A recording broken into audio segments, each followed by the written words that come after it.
Hi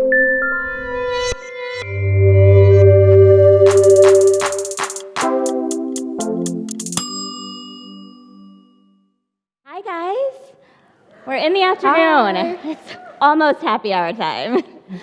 So we're gonna have a conversation that's a little bit different from the one we just experienced. Whitney Cummings, that was incredible. I feel like I soaked up every last bit of wisdom and life advice and laughed all the way through. We're gonna take it a step back and we're gonna talk a little bit about recharging. We have Michelle Phan here. Hi. Welcome.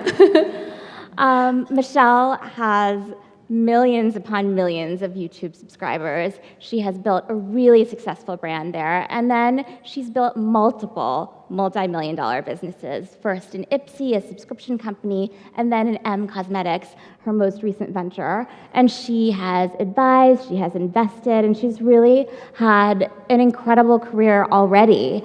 So what I want to talk about first is what that looks like for you when you're coming out of college and you are starting your YouTube channel. How much of a vision do you have of what's to come? This was in the summer of 2008, and I think the economy was looking really bad. We were actually in a recession, and a lot of my senior friends who graduated, they weren't getting hired. And that freaked me out because I was a junior at this time, and I was contemplating on figuring out what to do because I accumulated so much student debt, and during a time, someone told me that when there's like a recession or whenever something bad happens to the economy, there's actually a lot of businesses that will form because people are driven to really consider their options at this point. And I felt like I was at this point in my life too, where I had this YouTube channel and I figured, you know, I'm always on this. I spend so much time investing and watching these videos. Why not just start a channel? And maybe I can accumulate some followers and this could give me an edge on my resume. Because at this time, you couldn't make money on YouTube, but I knew that this was a tool and this could be the future TV, which we see today it is. Like everyone's on YouTube. If you want to find any videos, you just look for it on YouTube, right? So when I started that, I just started to build and I started to make these videos and it started to catch on and I started to get lots of viewers, which really surprised me because I was just doing it out of passion. I wasn't really even trying to do it for money.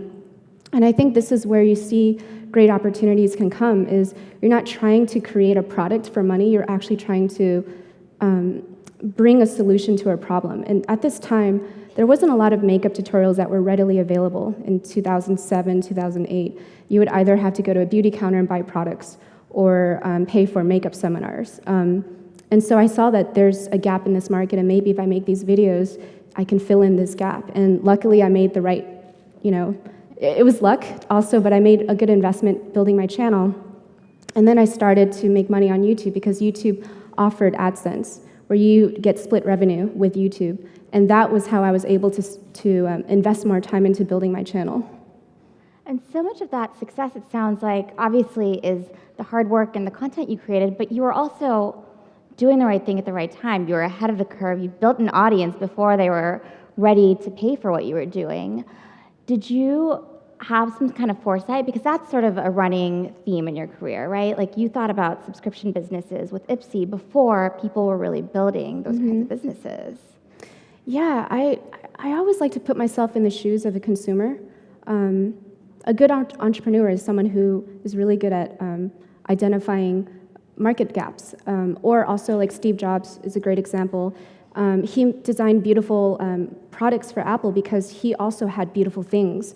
Like he would have Leica cameras and he would drive a Mercedes SLS, I think. Like he just had really good taste. And you want to put yourself in the shoes of a consumer. And so with my YouTube channel, I put myself in the shoes of a consumer. I want to watch makeup tutorials. Well, let me just make some. And with Ipsy, subscription at this time was, I started that company in 2011, and at the height of a trendy business model, it was flash sales. So I don't know if you guys remember like Hotlook or Gilt.com. Do you guys remember flash sales at all? And it was like the fear of FOMO, like we're gonna make money off of like FOMO. And that was popular at that time, but I was trying to identify what's gonna be the next thing after this. And subscription made a lot of sense because If you really like something, whether it's shows and movies like Netflix, or in this case, if you love beauty, you can subscribe to an experience that's personalized for you. So we brought it to investors. They loved the idea. They gave us $2.6 million. So we didn't really have a lot to start with, but we didn't need it because we had built-in marketing because I invested in YouTube.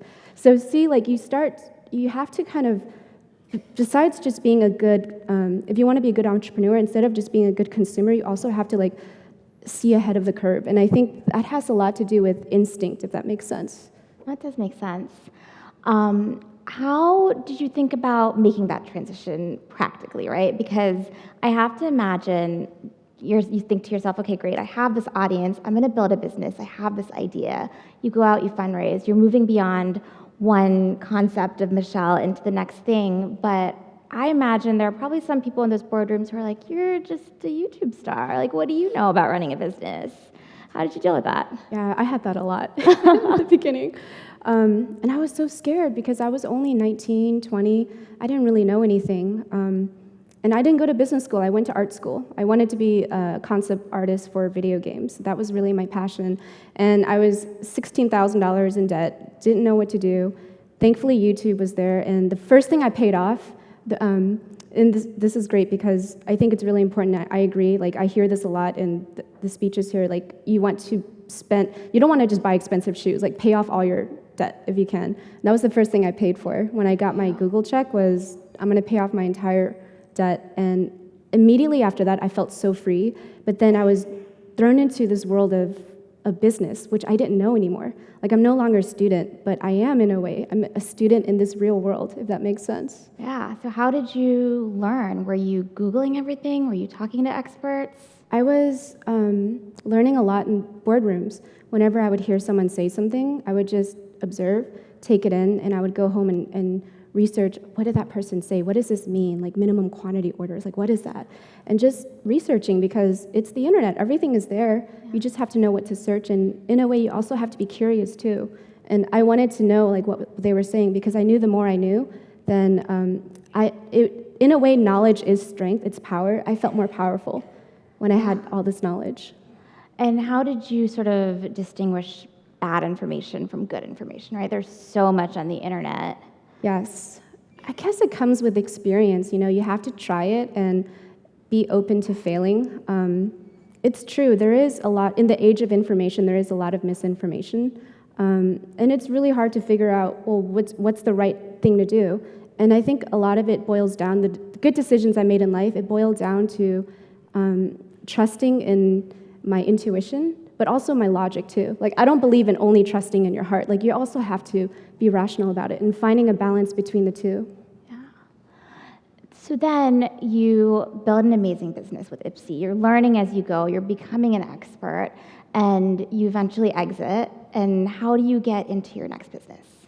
Yeah, so this is another thing you're going to learn as you guys are looking into building your businesses is either you have to think of an exit. It's either going to be a business you're going to keep forever, like Heinz ketchup. We're probably going to eat it for another 100 years. McDonald's, like legacy businesses.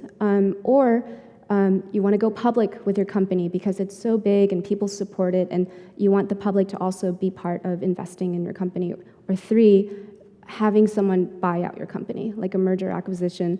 And this is really important because oftentimes when you don't have this on your timeline, you're kind of this hamster running in this wheel, which it's not necessarily bad. I think exits aren't always needed for everyone. Like some people are totally fine having a family-owned business that, they make $1 million, $2 million, $10 million a year. It's fine, they're happy with that. But if you want to continue building the next thing, like Elon Musk with PayPal Mafia, Peter Thiel also was part of the PayPal Mafia. And you start seeing like, wow, these people built mega companies and they were able to get bought out, and then they took that money to invest it in something new. So in a way, someone in this room might be the next Elon Musk. I mean, think about your exit, which is really important. And thankfully for me, I had my exit with Ipsy, and that gave me time to, and we can segue into this part, recharge and rest. Yeah, so let's talk about that for a second because you were going with YouTube, and with YouTube, you don't get a break, you don't get vacations, right? No. You just post It's not every day. I mean, if you guys are casually posting on social media for fun, imagine doing that for a living every day, and you have to think at least a month ahead with all the content that you're planning. So it is a lot because you are your own editor, producer, talent in some cases, but it's so much work, and it is extremely draining after a few years. And you see the burnout rate is really high now because we are living in this generation of people who are connected and glued to their phone, and they are hungry for more content, and they just want more. And we're seeing the quality is down, the quantity is up, but people are getting very fatigued. Like, we're seeing that everyone's getting fatigued. They just want quality information. They want to know if something is good. And so this is a great time to start identifying these market gaps as, we're talking about this. So you do burn out a little bit. Yeah, complete burnout. But thankfully for me, because I made the right investments in building a company and having my YouTube channel, I could take a break. Yeah. A lot of my other YouTuber colleagues, they still have to film, and they love their job, don't get me wrong. I think being a YouTuber was one of the best jobs I ever had in my life. It was so fun because I would just have my camera and I would think about, okay, what video do I make? And just make it. But after doing it for a few years, it's extremely stressful because the appetite and your channel is growing, and so you feel like you're competing against yourself, if that makes sense. And that's when it gets really dangerous, is because you're trying to compete against yourself and also stay relevant in a space where people's attention span is so short, and this is why burnout rate is really high. So a lot of YouTubers now, they're also struggling because, as you guys can see in Europe, Article 13 with copyright laws, it's getting more strict and strict, and there's a lot of takedowns and demonetization. So this is also really important as you're doing your business to be in tune with what laws are being passed around the world, especially with the internet, because businesses can start, and then eventually the laws will catch up, and they'll start sanctioning everything. Like Airbnb, for example, they're getting a lot of trouble, Uber, Lyft, everything, eventually when you grow it that big. So something to think about. So what did you do? You have the luxury of taking a break. What did that look like? How do you just walk away from your fans? I didn't walk away from my fans. It took me a few months to make my hiatus video. And it was hard to, because imagine creating content for 10 years. It's like touring for 10 years straight, and that's all you do is you just tour. And then all of a sudden you're like, okay, I'm gonna take a break, but I'm not gonna say bye. It's gonna be, I'll be back. I just need to take a break. And it was a very personal video, so it wasn't a hard goodbye. It was, I'll be back. I just need to go and travel and find myself. And that's what I did. I traveled. And what was that experience like? What did you learn from that time, sort of traveling around the world? Traveling gives you something that I guess money can buy, because you could pay for your airplane tickets and hotels. Money buys this. But it gives you perspective. And I think that's so important. It's not just the experience, it's perspective. You see how other people live around the world. Sometimes they live with very little, but you see how much happier they are, too. And gaining all these different perspectives and touching all these different cultures and trying all these new foods and smelling all these sounds and hearing all these beautiful languages, you just realize you're part of this beautiful world, and it just makes you feel more centered, if that makes sense. Like, sometimes we get so lost and caught up in our little lives, and then just a little bit of perspective can completely change and give you that aha moment. Even as an entrepreneur, when I was building Ipsy, the subscription company, I didn't get this idea out of nowhere. It was actually something that I came upon during my travels. I was in Thailand in 2009, and I saw a bunch of women, they were crowding this little kiosk at this mall, and they were buying small beauty samples, but expensive brands like La Mer, Lancôme, but tiny little samples, they were buying it. And I was asking them, like, why are they buying these samples? Why don't they just buy the full size? And my friend was telling me, oh, it's because here in Thailand, if you buy any beauty product in any store, you can't return it. So in America, we're so lucky because you can use half of the bottle and you come back to the store and be like, hey, I didn't like this. Can I get my money back? And you get full refund. But in Asia, or in Thailand specifically, the moment you buy it, you come back, even if it's unopened, final sale. And so that's why a lot of sampling did really well over there. People would pay for these samples. So that idea, I liked it, but at that time I was poor. I was still in college, but I was traveling a little bit too, and I didn't have enough money to run a business or anything. But I tucked that idea in the back of my head, and I just waited for the right time. And so when you re-entered, right, eventually you stop traveling, your hiatus ends, you go back to work. What did you sort of retain from that time away that you employed so you didn't get back to a place of burnout? I think after all that traveling, I just gained clarity. I realized for the longest time, like we look at our lives, right? I looked at my own life too. Like I grew up with my certain childhood, you go to school, institutionalized schools, so you're kind of taught to think a certain way.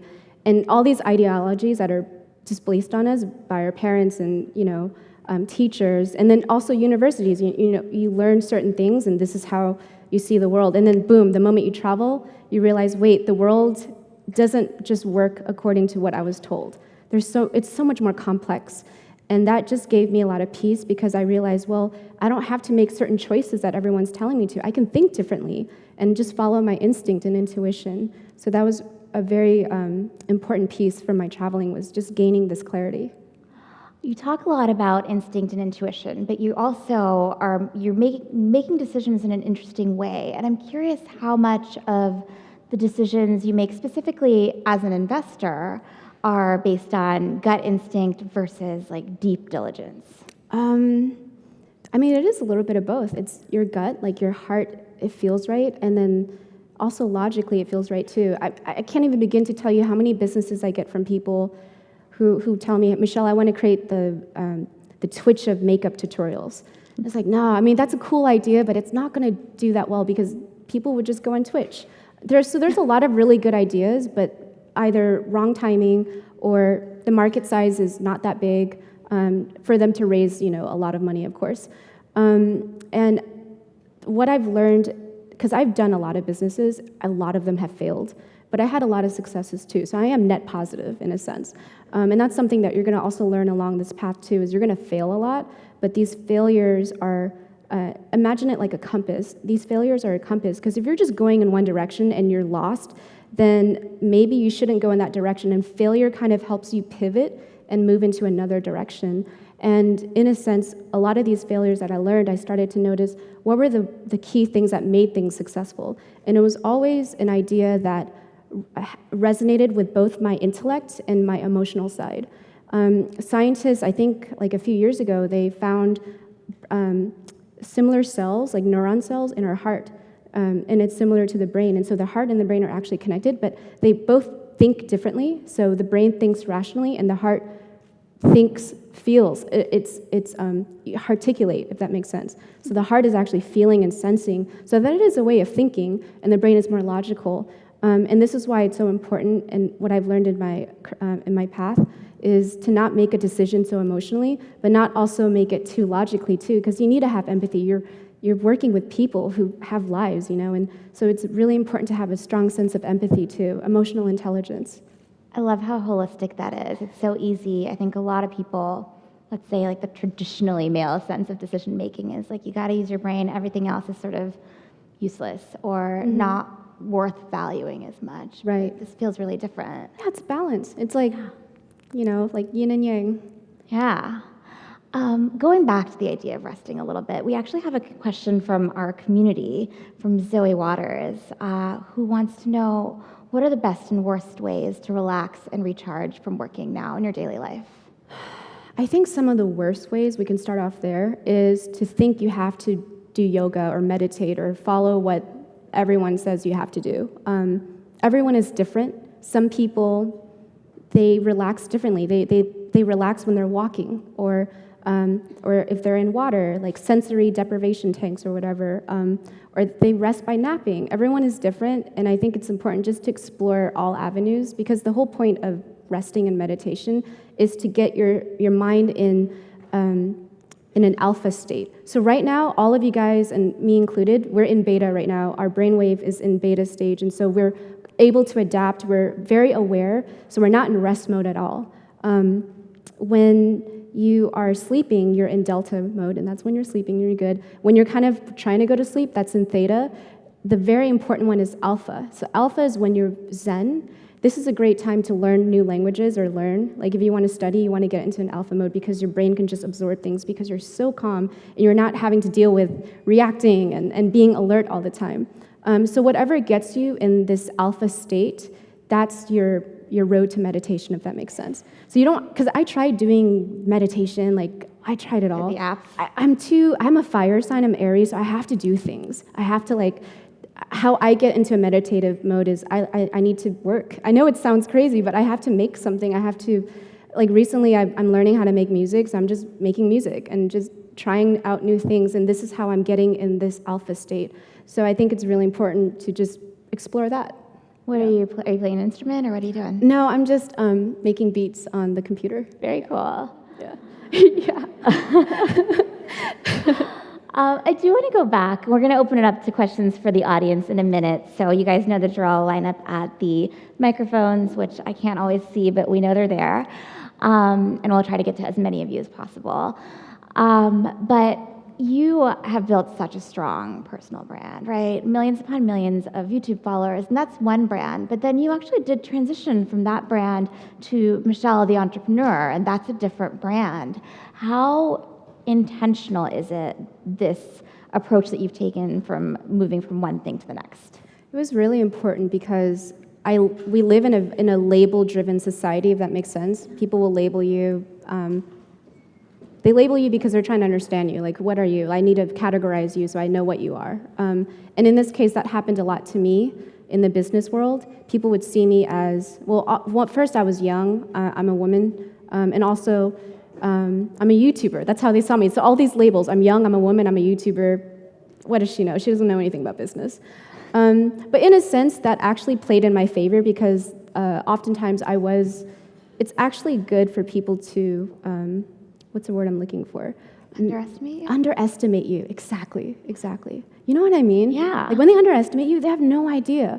You're kind of like just crouching like that. And then you can really surprise them. Yeah, and then just mind blow them, like the moment you do something. So it's always good to, because I know some people say, oh, you want to fake it till you make it. I'm like, no, you want people to underestimate you. Yeah. That's the golden rule that I've seen. Yeah. So they're underestimating you, but there is a moment probably where they stop underestimating you, right? Like you build one successful business, you move on to the next one. Yeah. Is it like an intentional PR moment where you're like, we need to start doing this kind of press? Yes, that? Actually, and you guys are so lucky because you have all of these different platforms that you can use to build your online presence. Like there was just YouTube and MySpace and Twitter was just coming out at this time, but now there's Instagram and there's like so many other platforms. And this gives you the power to be in control of your online narrative, if that makes sense, how people perceive you. In my case, because my intention was I wanted to raise money for one of my companies. So I need old money to see that I am an entrepreneur, not just a YouTuber. And this is when I approached my PR team and I said, hey, can you help me get on a few magazine covers and talking to a few different press outlets, business specifically, so that way it starts building up this credibility and it changes the perception of how people see me. And honestly, like I don't really care about labels. Like I never did. I never cared. But when it comes to certain aspects, like you want to raise money, that's when you should care because that's how people see you. They open the newspaper, they go online, they see Wall Street, they're going to read, they're going to see you on there, and they're going to be interested. And the moment I started to push harder on changing my narrative from being labeled as a YouTuber to being an entrepreneur, everything, doors and opportunities were opening up. So that was a good strategy that I had. Had I not done that, I don't think I could have gotten this far. That's really smart. Sometimes you just have to play their game, right? You do, yeah. You just have to know, like, it's all about choosing your battles. You can't always just do it your way, you know? Underestimate. People underestimate you.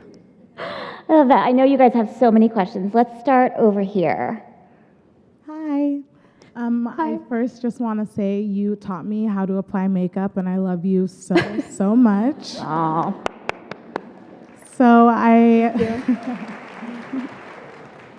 So I graduate college in a year. I'm in public relations in the beauty industry, to be specific.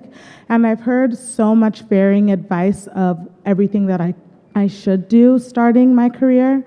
But I was wondering if you had any advice on what I shouldn't do, things to avoid, and just how to be overall successful.